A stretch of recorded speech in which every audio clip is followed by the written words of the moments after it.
bad boy up. Alright. Welcome to the first ever episode of This Is Happening podcast. I am your host, Anthony St. James. We just finished watching Roadhouse, a movie about mullets, violence. It was a libertarian's dream because in this movie there were no cops. And that's about it. Terry Funk's in it, which is why we're doing this movie. And with me is tough Tim Hughes. Tim, what makes you an expert on Roadhouse? What makes me an expert on Roadhouse? Well, I just watched it for the first time. So, literally 5 seconds ago, we finished up watching it. Thought it was crazy. It was, I can't believe that this is the first time I've ever seen it. Thanks for introducing this to me. Alright, no problem. Tim, where do people know you from? Where do people know me from? I don't know. Hopefully good things. Hopefully people know me from Ring of Honor Television and other various independent promotions across the North America. I don't know. Is that the answer that you wanted? Yes, that's literally the answer I wanted. Okay. Professional wrestler. Tim Hughes. I'm a professional wrestler. Yes, that's what I am. I'm a professional wrestler. I didn't know that's what you wanted. I don't like to talk about myself. It's kind of awkward. Is it really? Yeah, I think so. I figured that's like ruling the moment of wrestling. No. Yeah. Well, in that case, let me spend about 2 minutes, since this is the inaugural episode, of putting myself over. My name is Anthony St. James. Was born in the Lower East Side, Manhattan. My father decided to use his money to gentrify Reading, Pennsylvania. With that money, we moved to a nicer neighborhood in New Jersey. When he wanted me to join a family business, I said no. Reading, Pennsylvania is a piece of shit. Oh, wow. Yeah. Wow. I've been to Reading. It's pretty nice. That's terrible. Alright, you're being kind of tough. Alright, this is actually Roadhouse related because one night in Reading, I spent the night in this place called the Coliseum. It's like their club out there. Okay. And the first night, I came home with 3 broads, but we'll talk about that another time. Whoa. Yeah, that's actually the only time I felt like my father was ever proud of me. Okay. But the next night, I went back to the Coliseum, and the bouncer drove me home, and he was telling me that every 5 years, crime shifts from the east side to the west side. They never stop crime. Crime just shifts around. And he was telling me that one time when he was bouncing, he got hit in the back of the head with a 2x4, and his eyeball popped out of socket. Wow. Oh, God. So I'm like, are you serious? And he stops the car, turns on the light, and I saw the scar from the surgery. His eyeball popped out of socket. That's some crazy stuff. Yeah. So wow. Oh, my goodness. Yeah, that kind of freaked me out. What will go through your mind if your fucking eye is dangling? Yeah, well, I want to know is could he see out of that eye when his eye was dangling, or what? That's what I really want to know.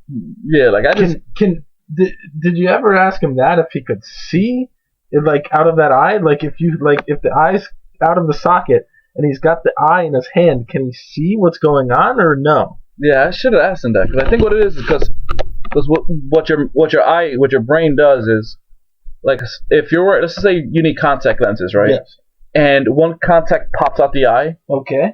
And you only have one contact lens until you're able to put on the next one.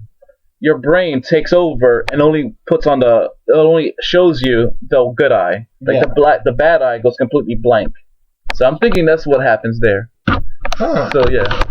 So anyway, that's interesting. Yeah. So he told me that his eyeball popped out of socket. He got hit in the back of the head with a 2x4. So anyway, I decided to take a different route in life and not do real estate and gentrify shitty towns. And I started working in nightlife, and every job I got, I tried to start at the bottom, but my bosses were like, "What are you doing here? You're too good for this." And I felt like that's kind of degrading to basic staff. I'm not going to disagree with their assessments, but I'm going to disagree with kind of the way they thought the thought process. You know what I mean? Okay.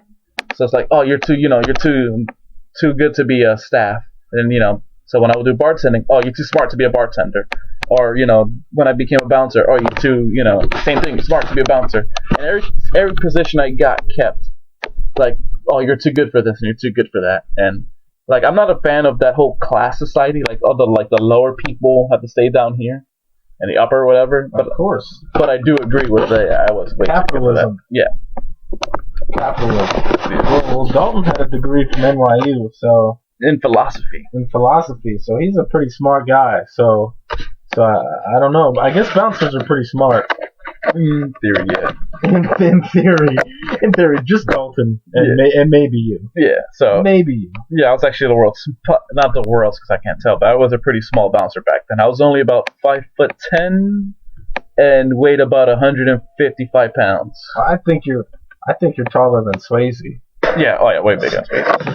Swayze is like 5'6", 5'7". Yeah, almost every celebrity I've met has been about 5'6". Really? Yeah. It's like, celebrities are small people. What celebrities have you met? Well, to shoot my load real quickly. Shit. He was the guy who does the progressive insurance commercial where he plays Chaos. Henry Dean Winters. Okay. Wesley Snipes, Kiss, Freddie Jackson, Steven Dorff. Okay. Joe Pesci. I wish you mentioned another episode where I almost fought Joe Pesci. Joe Pesci? Yeah, we're gonna get to a fight, and I was gonna beat that little fucker up. But yeah, it's plenty over the course. A bunch of New York Giants, which obviously they're bigger than me. Yes. So anyway, the reason why we're covering Roadhouse, which is the movie we're covering, Roadhouse, starring Patrick Swayze and Terry Funk. Big Tear. Tough Tim Hughes. Off the top of your head, can you think of your favorite Terry Funk match or angle? Oh.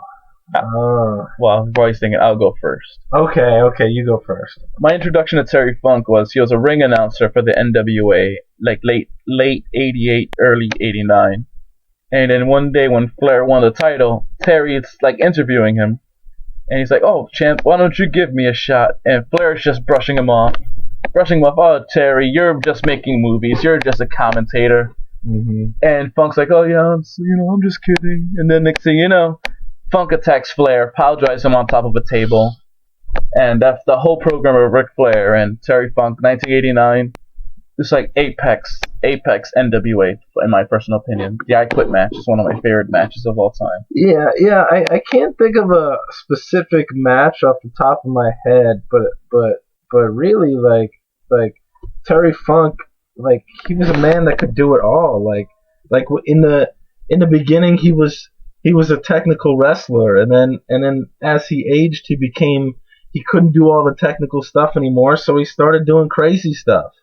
He's just a crazy man, and I feel like how underrated he was as a performer because he evolved so many different times and with so many different kinds of wrestler and all the things that he would do, and from his NWA stuff to his ECW stuff to his late WCW and WWE stuff. Yeah, exactly.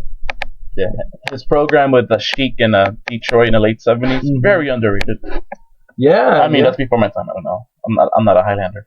Yeah. I just think that he was an incredible performer, as you could tell by the movie, like how well-rounded he is because he can do movies too, and he was great in it. Oh man, that was awesome. I love Terry. So, what was your favorite scene, if you can remember, your favorite scene of this movie? Or just general impressions of this movie you've just seen? It was craziness. It was like, I can't believe that I hadn't seen that movie before. It was absolute madness. I don't know if I can repeat my favorite line. Yeah, of course you can. I don't know.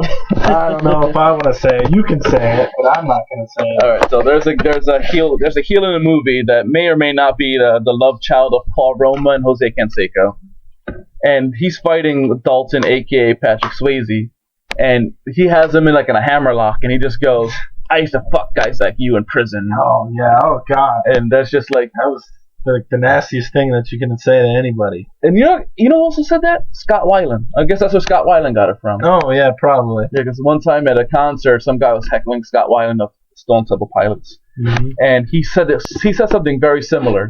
He's like, "I used to fuck guys like you in prison." Oh, I just thought of that right now. Maybe he's very inspired by Roadhouse.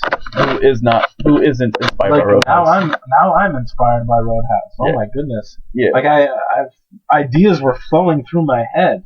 Jeez. What Tim doesn't know right now, we're about to go to a bar and we're about to start like roundhouse kicking people in the name of Roadhouse. So we're just gonna start kicking people. I don't fight. I'm not a real fighter. Yes, sir. I'm not a real fighter. Not me. I just play one on television. Yeah, not fighting is cool. It's fun. Kids, if you're listening to this, if there's any kids listening to this, first of all, your parents should not let you listen to this. But fighting is good times. That's the aggression out. Yeah, I was discussing this earlier. I'm such a sheltered human being that I've never even seen a real bar fight in my life. I mean, I think I've been punched in the face, as you can tell by my looks, my hideous features. I think I've been punched in the face over 500 times. Really? That's not even an exaggeration. Wow. Yeah.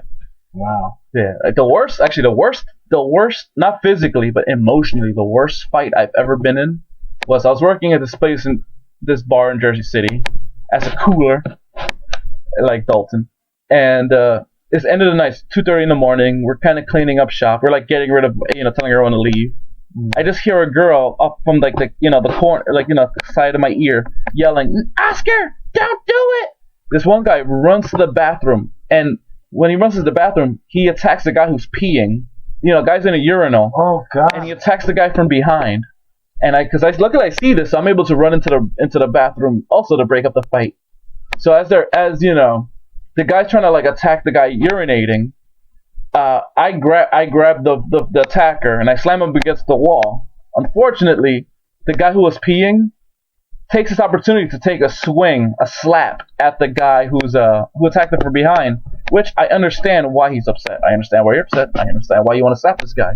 Unfortunately, he missed the guy and he slapped me in the face. Oh no! And his dong was out. His dong was out. Oh God! He didn't wash his hands. Oh God! So I literally just got secondhand cock slapped. Oh God! By this one guy. But I wasn't. The thing is, even though it was disgusting and gross, I wasn't mad at him because I understood. Mm-hmm. But the guy, his name was Oscar. His ass, I was more than happy to beat up and then throw out the building. So yeah, that was literally probably my most scarring ever incident of breaking up a fight. Oh jeez, that's scarring. That's pretty scarring. Yeah, that's fucked up. How are you gonna attack a guy who's peeing? That's fucked up. I don't have any stories like that. Oh jeez, I'm a kid from the suburbs. Yeah, this podcast is literally gonna be 90% of those type of stories. So anyone who decides to subscribe to us on Stitcher or iTunes or whatever, that we figure it out. Just prepare to hear a lot of talks about movies. Maybe we might not even talk that much about the movie. But hear a lot of horrible stories. Celebrities may be involved. But yeah, good times. Wow. One of my favorite. We're seeing that kind of weirded me out right now watching it. This is my first time I've watched this movie in about 20 years. Really? Yeah. Even though I was reciting it almost like line for line, but still, it's been a while. Was when Patrick Swayze was about to have sex with Kelly Lynch, aka the doc, aka the nerd with glasses. He's in her face. He's like, "Why haven't you been married?" She's like, "Ooh, I was." He's like, "Why didn't it work out?" And I'm just like, that's not good foreplay conversation.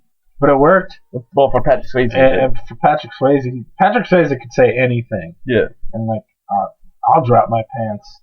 Yeah, he's a stud. If I could give any advice to anybody, if you're on a date with someone, never bring up your ex. As far as they're concerned, you've never had exes, and vice versa. Yeah, but it worked for Swayze. Yeah, but we're not Swayze. We do not have that sweet hair. I could be Swayze. No, I'm not Swayze. Not at all. So could that be your gimmick? No. I'm not cool enough to be Patrick Swayze. Tough, sweet mullet. No. Tim Hughes. Oh God, and I can't grow a mullet, so yeah, no, I can't be Patrick Swayze. That won't work for me. All right, maybe. All right. I grew a mullet once. You grew a mullet once? Yeah, I was trying to grow my hair like Axl Rose, but being a quarter tribes person, it didn't work out well, and I ended up having a mullet. I've probably had I guess when I was a kid, I've had bad haircuts and I guess I've had a mullet, and I've had a bowl cut. That was pretty bad. Or say, if you could put up that photo on, do you have an Instagram? Yeah, I do. Yeah, put up that photo on Instagram. Yeah. Tag everybody who listens to the show. We all need to see Tough Tim Hughes with a bowl cut. All right. Well, do you have a show Instagram page? No, it's my personal page. All AnthonySTJames.com, aka Anthony St. James. That's your Instagram? Yeah. Anthony ST James. Yeah, which is short for STD. No, I'm just kidding. Oh, yeah. Which might also makes sense. Which might be my gimmick. Oh yeah? Yeah, the first wrestler STD. So. I'm just kidding. Promoters, if you're listening to this, that was a joke. Yeah, that is a joke. I do not have that. Yeah. You might want to not do that with all the hepatitis incidents that have happened in the past. Yeah, That's Let's talk about happier subjects. I think everyone in this Patrick Swayze. I think everyone in this movie has AIDS because I didn't see most sex scenes you could tell. Oh, my favorite sex scene in the movie. I think there's only two though. Oh yeah. Was when Patrick Swayze catches the guy in the break room, nailing a minor, that's not cool. People never have sex with minors. Yeah, we're not promoting that at all. Especially if you're a female teacher. That's not cool. Female teachers, you broads are doing that way too much. Yeah. Like when I was a kid, where were these chicks? Yeah, it's true. Like all this is happening now. Now, you're seeing it on the news almost every day. Like hot teachers with teenagers. When I was a kid, all my teachers are like Miss Wormwood, like old, 90-year-old librarians. Yeah. And now they all look like Kelly Lynch, the broad from this movie. Yeah, well, I don't condone any of it. So yes. Anyway, let's get back to the bouncer, Patrick Swayze catches the bartender with a minor in the back. He's like, "Hey guy, you're fired. You're done." And he's all like, "But I'm on my break." And I'm like, "Yes, that's a great excuse." And it gets mad. I figured, if you're already doing it, why stop? You're already fired. Keep it going. That was my take on that scene. Yeah, it was. I just love this. I'm in awe of this movie. In all honesty, I'm having quite a problem trying to process the whole thing and come up with things about it because I'm so in awe of this whole movie and Dalton and why everybody's fighting all the time. I just don't get it. Like peace and love, everybody. Come on. Why does this greedy guy need 10% of every business in the? It's called protection money. And where are the police? It's a libertarian's dream. There's no police. But the police showed up at the end of the movie. Yeah, some sheriff showed up and he was just like, "All right, everybody's dead. Everyone's free to go home." It was almost a 2-hour movie, and the police weren't there until the very last 2 minutes of the movie. Which is almost every single 80s action movie ever. I don't understand. It was very, very. I'm very confused. But I love it. I loved every part. I loved every bit of it. I have to say, it was great, and it was confusing all at the same time. But I loved it. One of my other favorite scenes is at the first fight scene inside the Double Deuce, which will be the name of my finisher. Is Terry Funk military pressing people? Oh yes. I've never seen him do it in the match, but in this movie, he was military pressing people. Oh yeah, he's the man. I love this movie so much. I'm gonna go home and watch it again. That's what I'm gonna do. I'm gonna go buy it on Amazon or eBay or something like that, and yeah, Amazon Prime probably. Hopefully they have it on Amazon Prime. Well, they have it on. I think they have it on Vudu, but it's Vudu. It's with commercials, so. Oh, that's okay. If you have the Vudu app. Okay. Oh, perfect. I'm gonna go and watch this again, 12 times, to process this, and then maybe we'll do a podcast again about this in 6 months, and then I'll be able to articulate what I've thought about the movie and break it down in a proper way. What I think we should do is on your social media put up a poll. Okay. And should your catchphrase be, "I used to fuck guys like you in prison," and let the fans vote. If the fans say, "Yeah, you should say that," I think that should be your gimmick. That should be your catchphrase. Okay. Or at least a T-shirt. That's fair enough. Tough Tim Hughes in the back. "I used to fuck guys like you in prison." So just think about it. I don't think that would sell very well at family-friendly shows. Maybe not at those type shows. Well, I mean, maybe if you ever get booked for like Juggalo Championship Wrestling or something. Oh, maybe.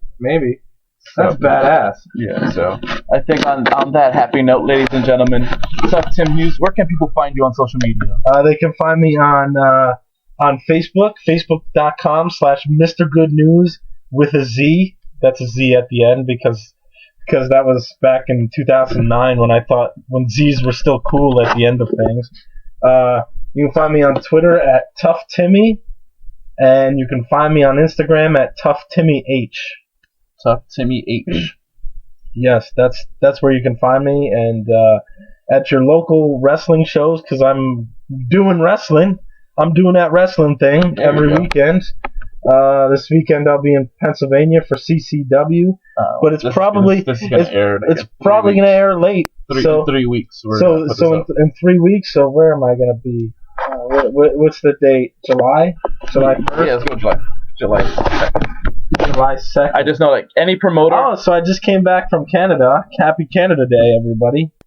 So any promoter listening to this right now, it's gonna be like July 8th. You're gonna be here. You're gonna be here July 8th. Yes, God July 8th. Damn it, Tim. Yes. Oh, where am I gonna be? Oh, I'm gonna be at the Monster Factory July 8th. I'll be at the MFPW, and there's the Super Camp that day, and that's where I'll be. I'll be wrestling Cheap Thrills, Bob and I, Tough Guy Inc. My partner Bob Evans. You can find him at Brutal Bob Evans on the Twitter. And so we'll be facing Cheap Thrills, the team of Matt Sells and Jimmy Flame. So there we go. That's gonna be a good time. That's where I'll be July 8th. And then just keep following this guy on social media. He's always around. So just have a good time. So all right. So I'm gonna cut it here. If I had a catchphrase, I would say it right now. Peace. Well, think of something. You gotta think of something on the fly. I used to fuck guys like you in a Moroccan prison. Oh God. Don't know. Oh no. Oh God, wrong button. Alright, there we go.